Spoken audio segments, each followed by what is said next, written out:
നമസ്കാരം. അമേരിക്കയും ഇസ്രയേലും തമ്മിലുള്ള ബന്ധം ലോകരാഷ്ട്രീയത്തിലെ എക്കാലവും വലിയ ചർച്ചാ വിഷയമാണ്. അമേരിക്ക ഇല്ലാതെ ഇസ്രയേൽ നിലനിൽക്കില്ല എന്ന് പ്രസിഡന്റ് ഡൊണാൾഡ് ട്രംപ് പറയുമ്പോൾ ഇസ്രയേൽ ഇല്ലാതെ അമേരിക്ക ഉണ്ടാകില്ല എന്ന് അമേരിക്കൻ അംബാസഡർ മൈക്ക് ഹക്കബി വാദിക്കുന്നുണ്ട്. ഒരേ ഭരണകൂടത്തിലെ ഉന്നതർ തമ്മിലുള്ള ഈ വ്യത്യസ്ത വീക്ഷണങ്ങൾ ഇരു രാജ്യങ്ങൾക്കും തമ്മിലുള്ള ആഴത്തിലുള്ള രാഷ്ട്രീയ, സൈനിക, മതപരമായ ഇഴയടുപ്പങ്ങളെയാണ് വെളിപ്പെടുത്തുന്നത്. ഇസ്രയേലും അമേരിക്കയും ഒരൊറ്റ ആഗോള സാമ്രാജ്യത്വ വ്യവസ്ഥയുടെ പരസ്പരാശ്രിത ഭാഗങ്ങളായാണ് പ്രവർത്തിക്കുന്നത്. പശ്ചിമേഷ്യയിലെ ഏറ്റവും അസ്ഥിരവും വിഭവസമൃദ്ധവുമായ മേഖലയിൽ അമേരിക്കയുടെ ഏറ്റവും പ്രധാനപ്പെട്ട ഫോർവേഡ് പ്രോക്സിയാണ് ഇസ്രയേൽ. സൈനികമായും സാമ്പത്തികമായും അമേരിക്ക നൽകുന്ന അനന്തമായ പിന്തുണയില്ലാതെ ഇസ്രയേലിന് അതിന്റെ അധിനിവേശത്തെയും നിലനിൽപ്പിനെയും ന്യായീകരിക്കാനാകില്ല. മറുവശത്ത് ഇസ്രയേൽ ഇല്ലായിരുന്നു എങ്കിൽ പശ്ചിമേഷ്യയിൽ അമേരിക്കയ്ക്ക് ഇത്രയും ശക്തമായ സൈനിക അടിത്തറ നിലനിർത്തുക അസാധ്യമായിരുന്നു. സാമ്രാജ്യത്വത്തിന്റെ താല്പര്യങ്ങൾക്ക് അകത്ത് ഒരു അന്തർലീനമായ വൈരുദ്ധ്യമുണ്ട്.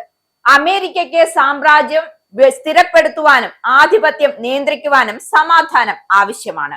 എന്നാൽ ഇസ്രയേലിന് അതിന്റെ പ്രാദേശിക അഭിലാഷങ്ങൾ നിറവേറ്റുവാനും അതിജീവനത്തിനും നിരന്തരമായ യുദ്ധം എന്തായിരുന്നു ആവശ്യമായി വന്നിരുന്നു. അമേരിക്കയും ഇസ്രയേലും ചേർന്ന് ഇറാനെ ലക്ഷ്യമിടുന്നതിന്റെ പ്രധാന കാരണം പ്രതിരോധത്തിന്റെ ആഗോളവൽക്കരണത്തെ ഭയക്കുന്നത് കൊണ്ടാണ്.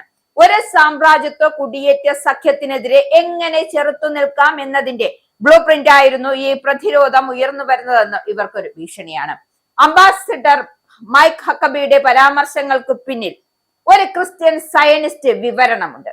എന്താണത്? പാശ്ചാത്യ രാജ്യങ്ങളുടെ ആത്മീയവും ശാരീരികവുമായ അതിജീവനം ബൈബിൾ ഇസ്രയേലിനോട് കടപ്പെട്ടിരിക്കുന്നു എന്ന വിശ്വാസമാണിത്. ഇസ്രയേലിനെ അനുഗ്രഹിക്കുന്നവർ അനുഗ്രഹിക്കപ്പെടുമെന്ന അബ്രഹാമിക് ഉടമ്പടിയുടെ അടിസ്ഥാനത്തിലാണ് ഈ നിലപാട്.